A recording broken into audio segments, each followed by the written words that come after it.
Maswerteng hapon po mga ka-STL. Narito na po ang resulta ng STL Bulacan para sa araw na to, second draw. October 11, 2025, araw ng Sabado.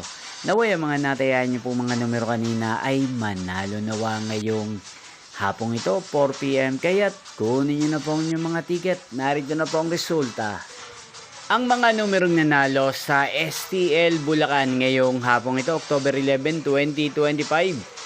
4 PM, second draw result 24 at 25 in exact order, again 24 at 25. At ngayong hapong ito sa STL Bulacan, natin pong i-shoutout si Ate Eden ng Bulacan. Shoutout po sa inyo Ate Eden, sana po ay nasa maayos kayong kalagayan, at sa lahat po ng mga taga Bulacan dyan, shoutout po sa inyo.